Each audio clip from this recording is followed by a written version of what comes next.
Meantime, President Trump posting on Truth Social minutes ago, calling on allies to step up as the regime steps up attacks on oil and gas facilities across the Gulf region. President writing this: without the USA, NATO is a paper tiger. They didn't want to join the fight to stop a nuclear-powered Iran. Now that fight is militarily won with very little danger for them.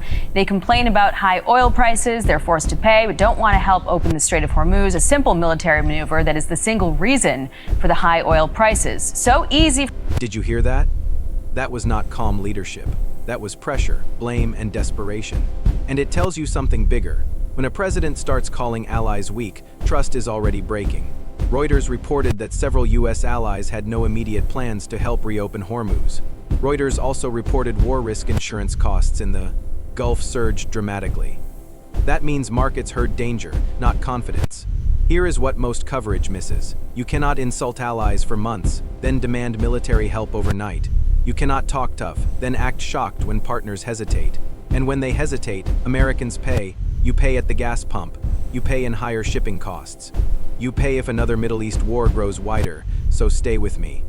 Because what you just watched is not only about Iran, it is about whether American power still works through trust, or whether it now works only through threats. So where does this leave us? Despite all the rhetoric, I want you to focus on three major things: movement, material, and money. President Trump gave the ultimatum of 48 hours to Iran to open the strait.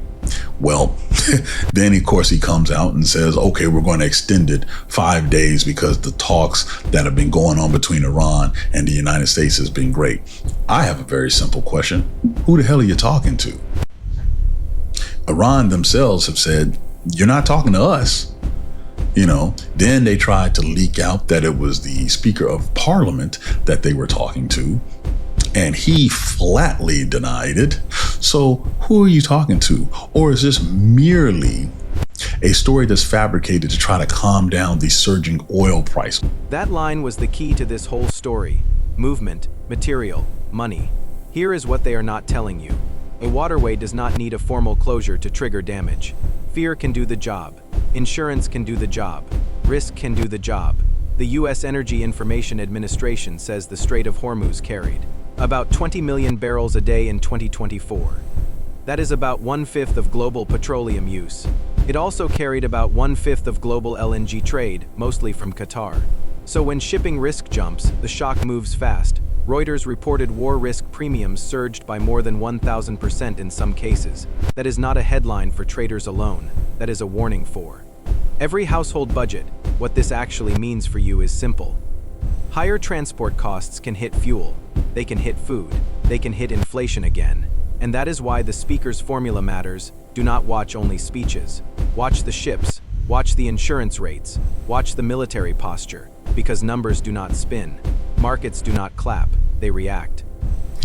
Meanwhile, when it comes to movement, you have the 11th Marine Expeditionary Unit embarked on the USS Boxer Amphibious Ready Group, headed towards the Middle East to join the already en route 31st Marine Expeditionary Unit out of Okinawa, embarked on the USS Tripoli's Amphibious Ready Group. These are what we mean by movement of forces. So despite all the language, despite all of the rhetoric being walked back to try to make these markets look some certain way, reality of it is, seems like we're hell-bent on putting some boots on the ground somewhere. So you can say whatever you want. This is where the rhetoric and the reality split apart. I believe every American should stop and look here, because force movement tells the truth faster than press spin. Reuters reported on March 20th that the U.S. was deploying thousands of additional Marines and sailors to the Middle East. That report said the USS Boxer and another Marine unit were part of the buildup. Reuters also said no decision had been made to send troops into Iran itself. But that is exactly why this matters. When officials say no decision yet while building more capacity, that is not de-escalation, that is preparation, and Americans over 55 know this pattern.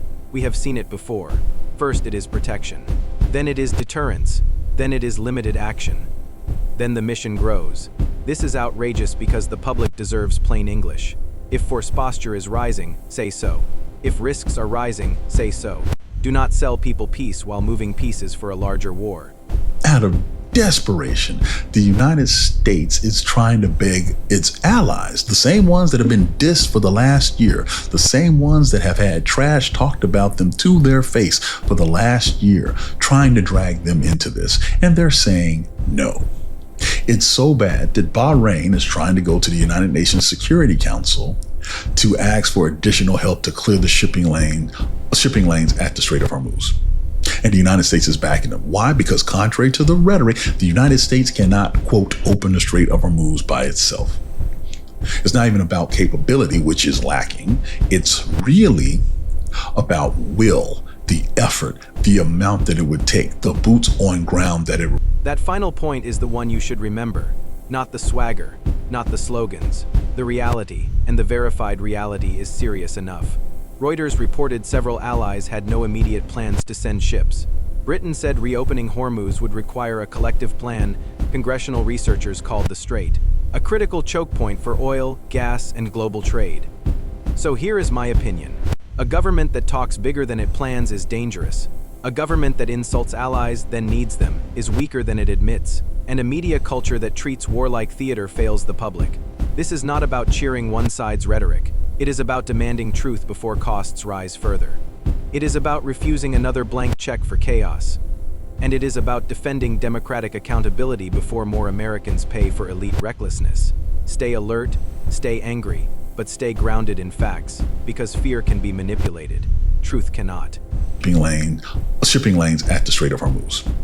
And the United States is backing them. Why? Because contrary to the rhetoric, the United States cannot, quote, open the Strait of Hormuz by itself. It's not even about capability, which is. If this video opened your eyes, hit that subscribe button right now, because this story is just getting started and I cover it every single day. Don't miss what's coming next.